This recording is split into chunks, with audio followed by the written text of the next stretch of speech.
Looking at this, you get in and you know that there's a purpose to it, right? It's not just an everyday car that is to and from the grocery store. You know, there's a purpose and a reason why this car was made.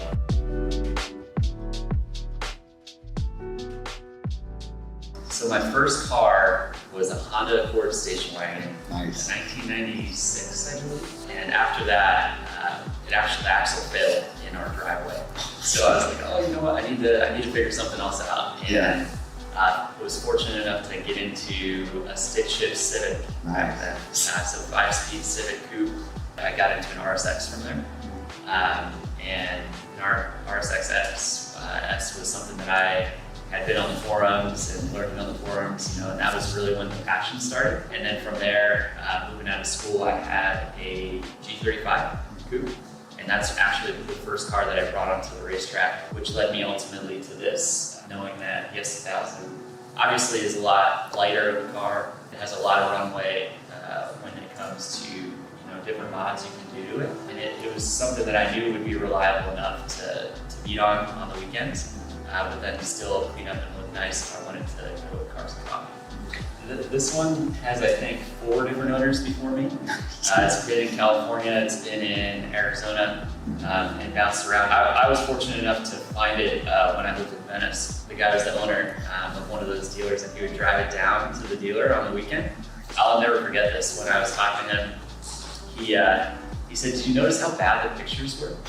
I was like, what are you talking about? He said, well, my wife was really pushing me to sell it, so I tried to put up the worst possible pictures online so that I could keep it a little bit longer. But yeah, I was able to pick it up from him back in, 2015 or so, and have enjoyed it ever since. My intention with it was to take it and enjoy it on the weekends, whether it was in the canyons or on one of the Southern California tracks. I knew that getting in this car, you just felt that right away from the first time I drove it. Yeah, when I first got it, I knew very quickly it wasn't going to remain stock. At the time, I picked up a cheap station wagon daily from a coworker, knowing that this was going to be just a dedicated weekend track build.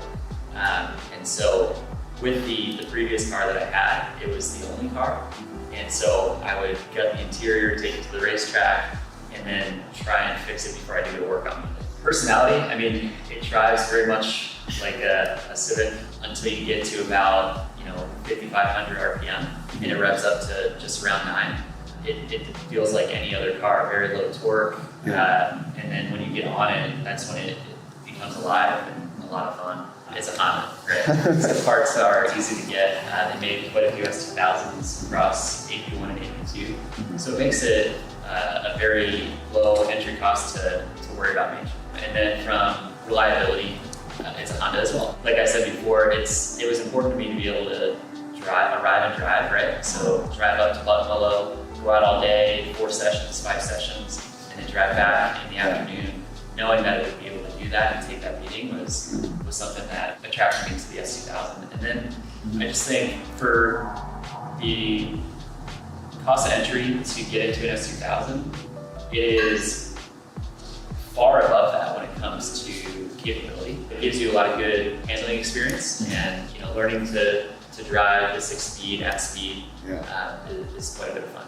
Yeah, my driving style, I like the coilovers to be very stiff. So what I have on here now with the Blade Sports V3s, paired with the aero of the Race Red Voltex and the grip with 255s all the way around, it's very balanced. I went over to Shoeworks and Rob. If you don't know Rob, Rob's phenomenal at what he does. He corner balanced everything. So taking it from the 50-50 weight distribution that the car comes with its factory and dialing it in to be perfect in that way.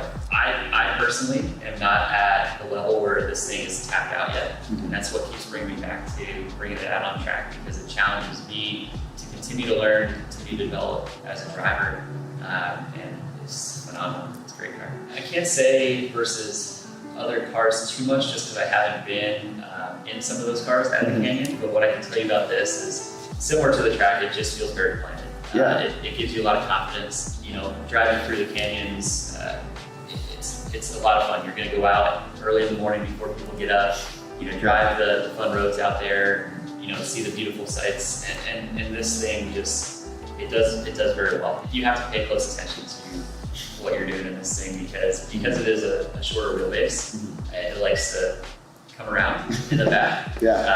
Fortunately with the front rear arrow, it helps it stay planted a little bit more, but you definitely need to pay attention to how much throttle you're throwing into a turn or anything like that, because it can quickly go bad on you. The functionality was purely to be, that weekend car, right? It wasn't, fortunately, having something else, I didn't have to worry about driving it to and from work too much. I did for a little bit. But overall, it was just one purpose, and it was, all geared towards fun. Rear-wheel drive is certainly different for a Honda, right? So having this engine so far back and technically mid-engine, right? So with the balance of it, I think the design is more timeless than a lot of other Hondas that I've been in. Part of the reason why I've had it so long is because I think it ages very well. White was harder to find for me. So I took my time. I knew I wanted white, and getting into a black interior, everyone will tell you, oh, my car is rare, it has a rare color combination, but the white with black, straight black interior was only available in 2006. So taking my time to find exactly the spec that I wanted was big for me. The peak of forums for me was Club RSX. Through college and everything, I was deep in the forums there. And then I think things started to transition to Instagram and Instagram relationships and meeting people out, whether it be at the racetrack or, South OC Cars and Coffee or wherever it might be. There's just a good scene out there for whatever type of car that you're into. And there's, more than enough people that are supportive and have a lot of similar goals with their car. And it's always interesting to learn from others. And I didn't know anyone in that scene. As far as the S2000 scene, right? I had seen them a lot on track and knew that they're very capable. But I didn't know the faces behind the car scene of the S2000 networking. People have been incredible. So got linked up very early with some friends at Blade Sports. Some of the other shops that I've been to, and they were very willing to help. Incredible wealth of knowledge when it comes to this. One of the examples I would give you is just being out on the racetrack. One of the guys that I ran into was a part of AFP Power. And so this car, just by being out in the community, being out at a track day, got linked up with another person that was in the community, and they offered and asked if they could use my car to develop the taquita intake for the S2000 platform. So that was an opportunity just from being out and about. I'm not from California. Didn't know people through school or anything like that. It was strictly just going out and trying to make relationships. There's always room for growth with it. I mean, it's an endless tuning and wanting to do that next mod. So I wouldn't say it's ever finished. Right now, I'm just very happy with where it's at. I can always see myself doing more to it, taking it to another level. I do think that I would like to keep it NA. I think it's more pure for the S2000, not that there's anything wrong with the turbo or supercharged side, but I love the high revving, naturally aspirated. I think that's a lot of the history of why this car is so good. So for me, I've always told my wife, really the only car that I would consider to get me out of this platform is a Porsche. And that's a whole nother level to me. I've driven a 997 GT3, and I think, that's goals. I don't know if it'll ever really happen, if it'll ever really make sense. But that's a car that I would consider getting into in the future that would possibly replace, my love for this car.